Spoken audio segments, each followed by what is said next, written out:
पर्युषण पर्व मनाना है। कर्मों का मैल मिटाना है, कर्मों का मैल पर्युषण पर्व मनाना।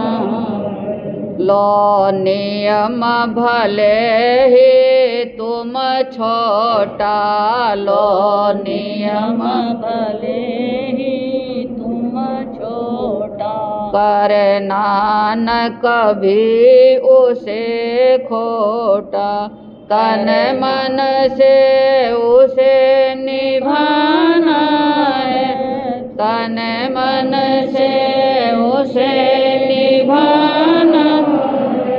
पर्युषण पर्व मनाना है, पर्युषण पर्व मनाना है। मत समय गमाना गप सप में, मत समय गमाना।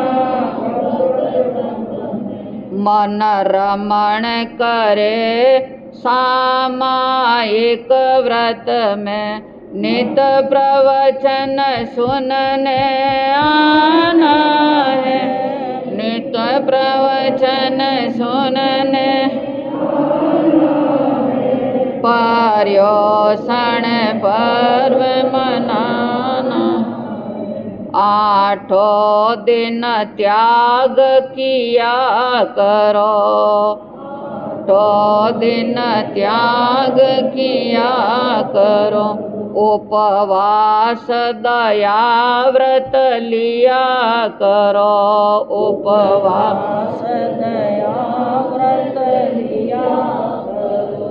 तिला 8 का ठाट लगाना है, तिला 8 का ठाट लगाना है। पर्युषण पर्व मना।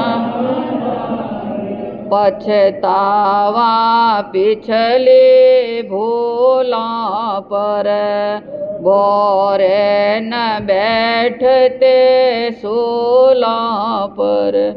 फूलों की पौध उगाना है, फूलों की पौध उगाना है। पर्युषण पर्व मनाना है, पर्युषण पर्व। प्रतिवर्ष पर्व यह आता है, प्रतिवर्ष पर्व। समता का संदेश सुनाता है, समता का संदेश सुनाता है। आत्मरमण में रम जाना है, आत्मरमण में रम जाना है। पर्युषण पर्व मनाना है, पर्युषण पर्व मनाना है। अधिराज पर्युषण का प्रथम दिवस है।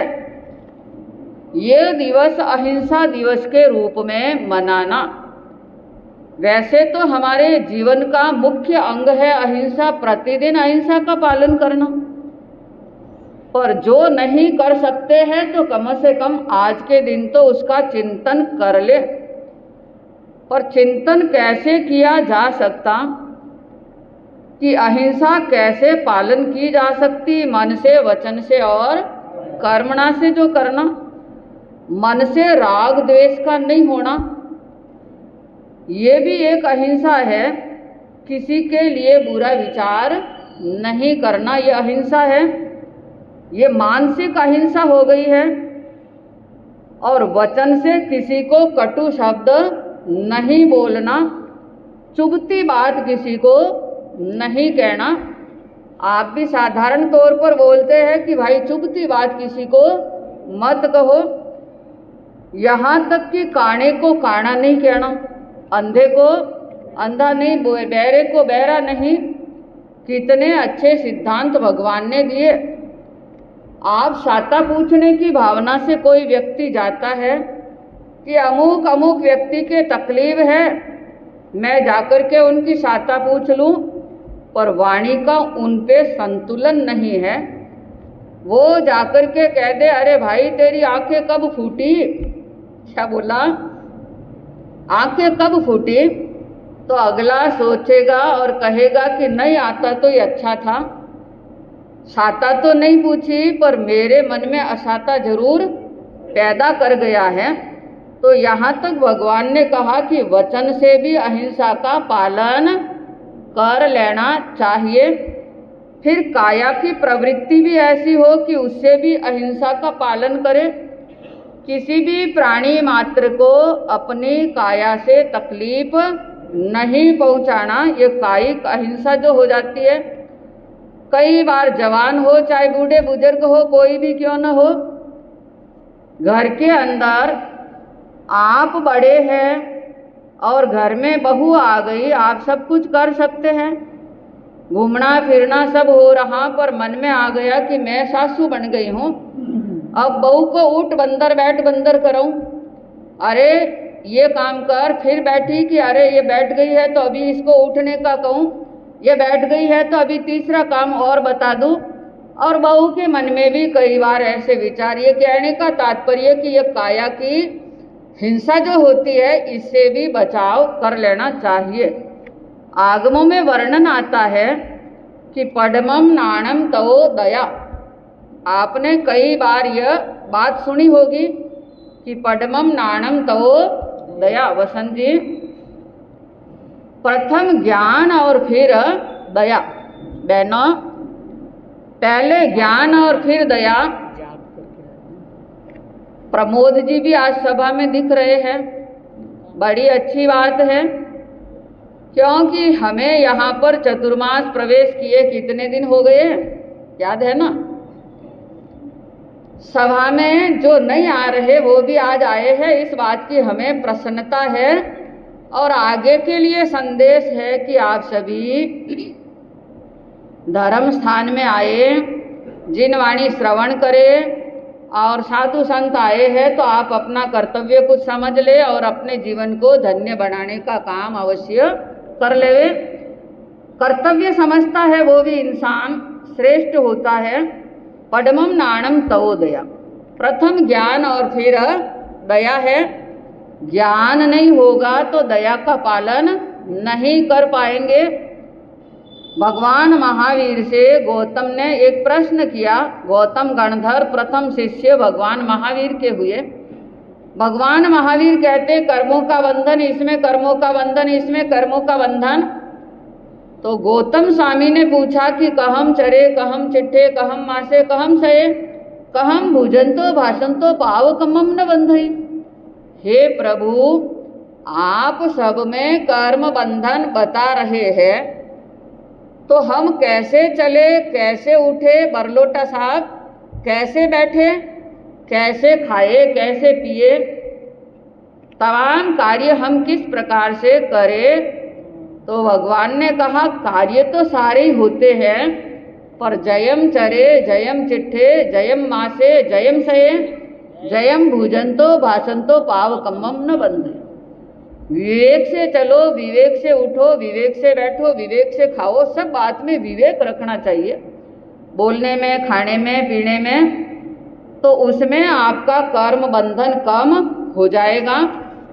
कर्मों का बचाव करना है तो हर कार्य में आपको विवेक रखने की आवश्यकता है। अगर विवेक नहीं होगा तो कदम कदम पर आपके कर्म बंधन हो जाएंगे। आचारांग सूत्र में भी भगवान महावीर ने स्पष्टीकरण दिया है इस अहिंसा का, कि अहिंसा का पालन कैसे किए जाए। सव्वे पाणा सव्वे जीवा सव्वे भूता सव्वे सत्ता न हंतवा न अज्जावेयवा न घेतवा न परितावेयवा न उद्धवेयवा। बहुत अच्छी बात कही है आचारांग सूत्र में। कि अहिंसा का पालन जो करना है तो वो अहिंसा का पालन इस प्रकार से है कि किसी भी प्राणी, जीव, भूत, सत्व उन किसी का हनन नहीं करना चाहिए, ताड़ना तर्जना उनकी नहीं करनी चाहिए, उसको दंड के रूप में किसी प्रकार से कष्ट नहीं पहुंचाना चाहिए। ऐसी अहिंसा का पालन करना, हर व्यक्ति अहिंसा का पालन कर सकता है अगर जरा सा विवेक रख दे। एक किसान की श्रेणी में भी है और वो भी अहिंसा का पालन कर सकता है।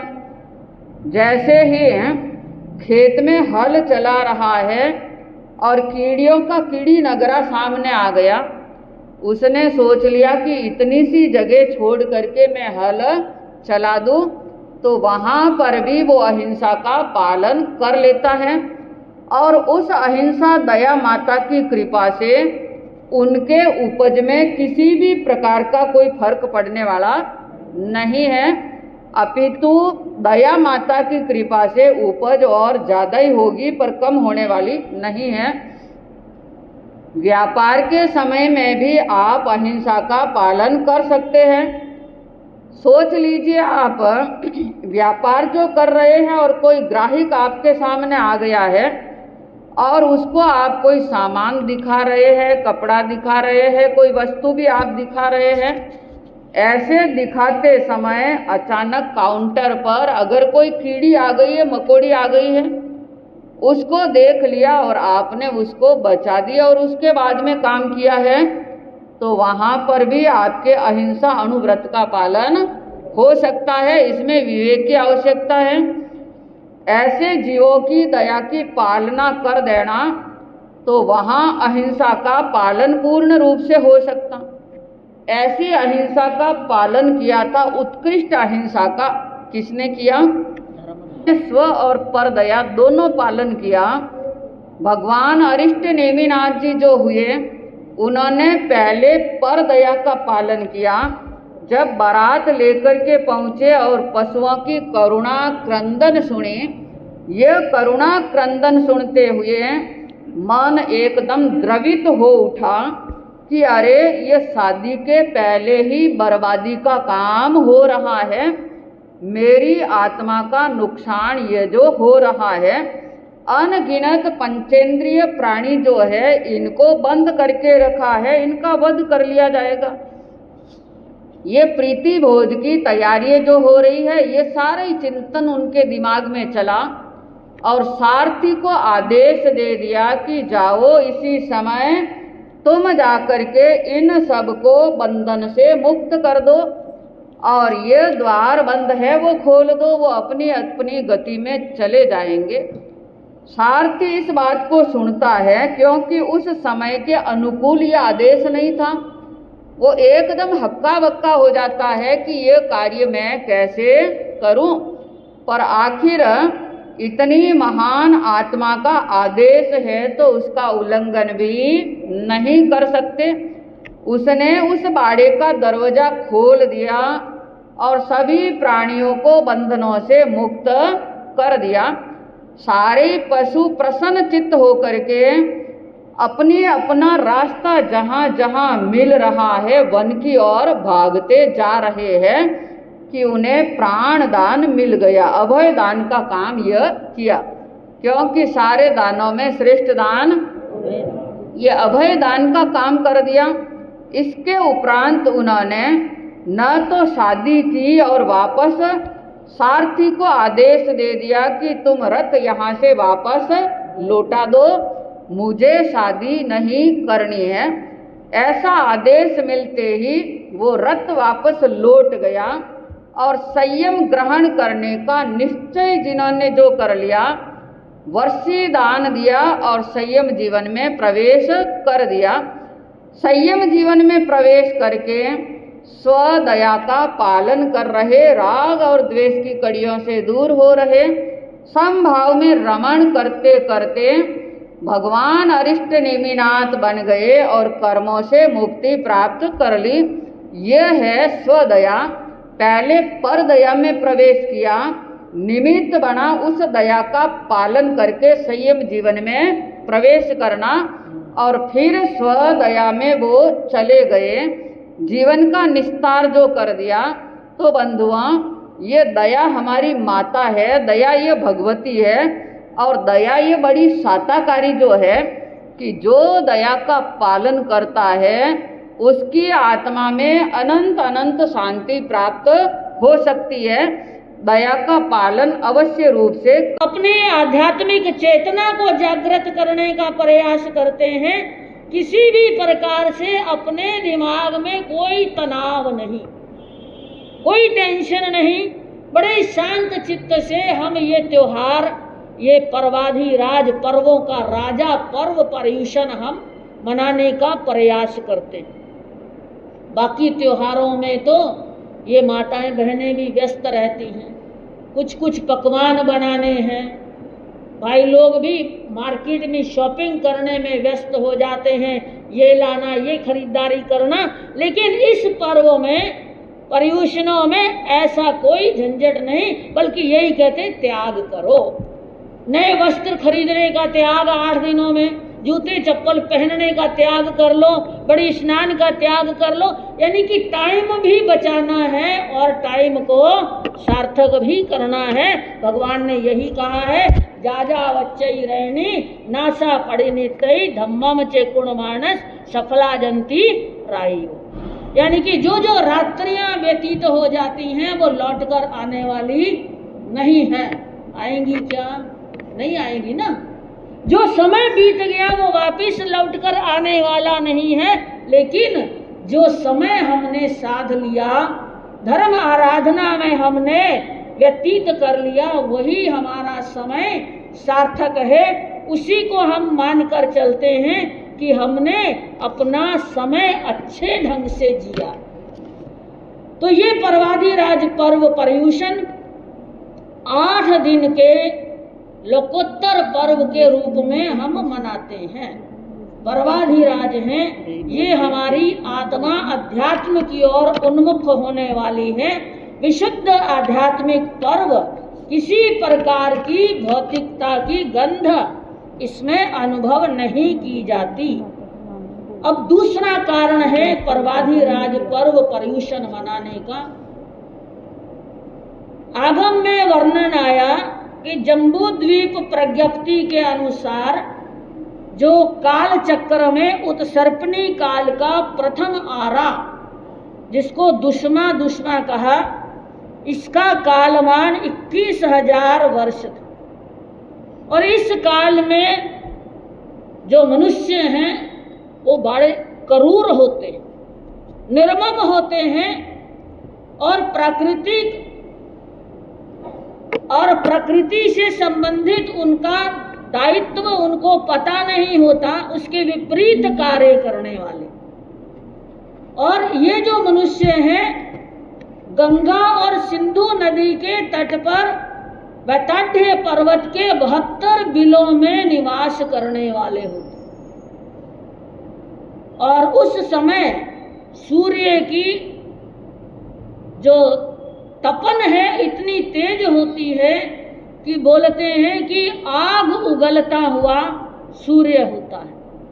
और ऐसे समय में ये जीव जंतु जो 72 बिलों में रहने वाले हैं, ये सुबह शाम को बाहर निकलते हैं और छोटे छोटे जीवों को पकड़कर रेत में दबाने का काम करते हैं, ताकि रेत गर्म होगी, सूर्य जब आग उगलेगा, तपन तेज होगी, गर्मी होगी, रेत तपेगी और ये जीव जंतु जो हैं ये पक जाएंगे।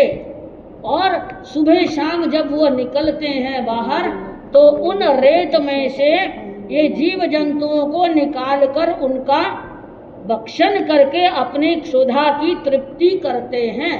ये दुष्मा आरे की बात हुई। 21,000 वर्ष के बाद जब दुष्म आरे का प्रारंभ होता है, तब पृथ्वी और सारी प्रकृति जो है उसमें परिवर्तन हो जाता है। सम्मर्तक वेग, घृत मेघ, अमृत मेघ, रस मेघ, ये 7-7 दिन का उघाड़ होता है और 7-7 दिन के बाद इस तरह की बरसात होती है।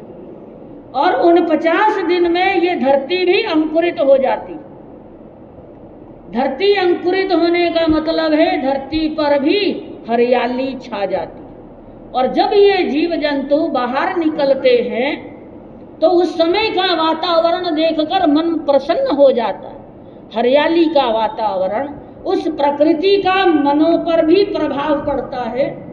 और ये जीव जंतु सोचते हैं, बदला हुआ दृश्य देखते हैं, एकदम शीतल हवा, चारों तरफ हरियाली और पृथ्वी पर उगे हुए फल फूल, वो खाने की इच्छा करती, उसका टेस्ट लेते हैं और मन में विचार आता है कि जो हम भक्षण कर रहे थे, मांस का भक्षण कर रहे थे, जीव जंतु का भक्षण कर रहे थे, वो अच्छा नहीं था। अब अपने आप में प्रकृति में परिवर्तन आता है तो ऐसे समय में वो जीव संकल्प कर लेते हैं कि अब हम मांसाहार नहीं करेंगे, वनस्पति फल फूल आदि से अपने उदर की पूर्ति करेंगे और यहाँ तक कि मांस भक्षण करने वालों की छाया से भी दूर रहने का प्रयास करेंगे।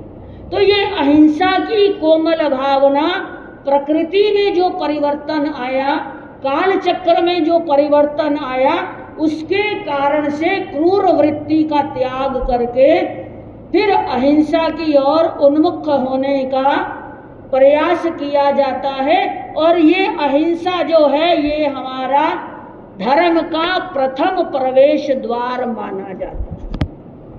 हमारे भीतर में भी अहिंसा का भाव, तो धर्म के लिए भी हमारे अंतर मन के पट खुल जाते हैं धर्म का स्वागत करने के लिए। तो ये आध्यात्मिक पर्व आत्मा का श्रृंगार करने का पर्व है, धन वैभव का प्रदर्शन करने का पर्व नहीं, अपने आत्मिक गुणों को इकट्ठा करने का ये पर्व है। और विषय कषायों का जो मैल, जो कचरा हमारे अंदर जमा हुआ है, उसको दूर करने का, तप के द्वारा कर्मों की निर्जरा करने का ये पर्व पर्युषण है। मैत्री भाव का विकास करने का ये पर्व पर्युषण है। और प्राणी मात्र के प्रति करुणा और वात्सल्य का भाव रखने का ये पर्वाधिराज पर्व पर्युषण है। और सबसे बड़ी बात है कि ये पर्वाधिराज पर्व पर्युषण आत्म आलोचना का पर्व है। अपना अपना चिंतन, अपना अपना दृष्टिकोण, पर को देखना नहीं, अपना आत्मदर्शन करना, अपने पापों का रियलाइजेशन कर लेना और निंदा गरहा करते हुए अपने आप को, समय को सार्थक करते हुए आत्मा को शुद्ध करने का प्रयास करना है। तो ये आध्यात्मिक पर्व मनाने के लिए हम ज़्यादातर जो है यही भावना रहती है कि हम ज़्यादा से ज़्यादा धर्म स्थान में समय बिताएं, साधु साध्वी भगवंत के सानिध्य में हम रहें, उपवास करते हुए, तप करते हुए हम अपने आत्मा को भावित करने का प्रयास करें। तो ये पर्युषण जो है ये कुल मिलाकर हमारे आत्मा के उत्थान का पर्व है, हमारे आत्मा के शोधन का पर्व है। और इस पर्युषण को कई प्रकार से अनाउंस किया जाता है, प्रोनाउंस किया जाता है, जिसको हम कहते हैं पर्युषण के पर्यायवाची भी हैं।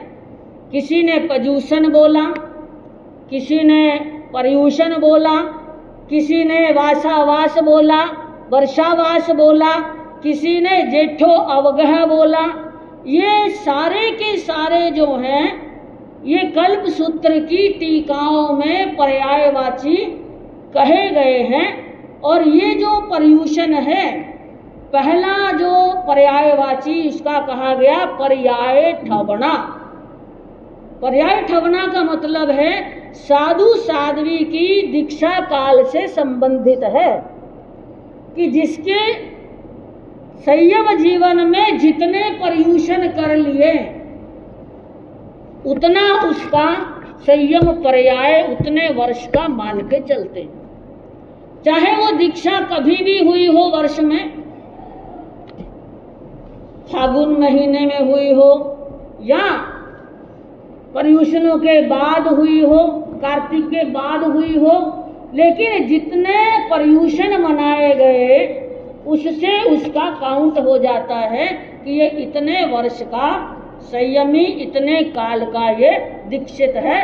इसलिए इसको पर्याय ठवना कहते हैं, दीक्षा पर्याय की गणना के लिए। फिर सेकंड बोला जाता है पज्जो समना। पज्जो समना का मतलब होता है पर्युपशमना, यानी कि उपशमन करना। उपशमन किसका करना? राग द्वेष जनित कषायों का उपशमन करना, मोह ममत्व देहात्म भाव का त्याग करना, यानी कि इसके साथ साथ केश लोचन प्रतिक्रमण विविध प्रकार का तप करते हुए अपनी सहन शक्ति को विकसित करना, और ये सारी जो राग द्वेष की परिणतियां हैं उनको हम शमन करने का प्रयास करते हैं। तीसरा कहा है पागाइया। पागाइया, इसको संस्कृत भाषा में इसका रूप लिखते हैं प्राकृतिक, यानी कि ये हमारे पर्व की शाश्वतता को संकेत करता है कि ये पर्यूषण शाश्वत है, शाश्वत है और अनादि काल से ये चला आ रहा है, अनंत काल तक ये मनाया जाएगा। फिर इसको कहा परिवसना। परिवसना का मतलब है कि हम राग द्वेष आदि विकारों से दूर रहकर अपनी आत्मा के समीप रहें, अपनी आत्मा के समीप रहना, ये परिवसना कहा। फिर पज्जूषणा भी कहा। पज्जूषणा का मतलब है पर्युपासना करना, देव गुरु धर्म की उपासना करना, ज्ञान दर्शन चारित्र रूप त्रय रत्न की आराधना करना। छठा बोला वासावास। वासावास का मतलब है वर्षावास। वर्षावास के 4 महीने साधु संत एक स्थान पर रुकने का भाव रखते हैं जीवों की विराधना से बचने के लिए, इसलिए इनको हम पावन वर्षावास भी कह देते हैं। फिर कहा पडम समोसरण, ये ध्यान देने की बात है। पडम समोसरण यानी कि श्रावणी प्रतिपदा को संवत्सर प्रारंभ होता है और ये वर्ष का प्रथम दिन होता है, इसलिए इसको पडम समोसरण भी कहा जाता है। और फिर ठवना, ठवना भी कहा है। ठवना का मतलब है कि साधु के लिए एक स्थान पर ही रहने का काल, यानी कि स्थिर वहीं पर रहना है, इसलिए ठवना। और वैसे भी जो जेठो अवगह, ये 9वां इसको कहा गया जेठो अवगह, ये ज्येष्ठ अवग्रह कहा जाता है कि सबसे ज़्यादा काल तक, यानी कि एक वर्ष में सबसे ज़्यादा टाइम पीरियड 4 महीने का, ये सबसे बड़ा कल्प मानकर चलते हैं जब साधु संत एक जगह पर रुकते हैं। बाकी शेष काल में संत महात्मा ये 1 महीने से ज़्यादा एक स्थान पर नहीं रुकते और साध्वी भगवंत जो हैं वो 2 महीने से ज़्यादा एक स्थान पर नहीं रुकते, अगर कोई कारण विशेष नहीं हो तो। कोई कारण हो, स्वास्थ्य की प्रतिकूलता हो तो ज़्यादा रुका जाता है। तो ये पर्यायवाची जो हैं पर्यूषण के अपने आप में हमें संकेत कर रहे हैं कि ज़्यादा से ज़्यादा अपने आत्मा के नज़दीक रहना, आत्मा भावों में रमन करना और कर्म निर्जरा करने के साधनों को अपनाना, स्वाध्याय करना।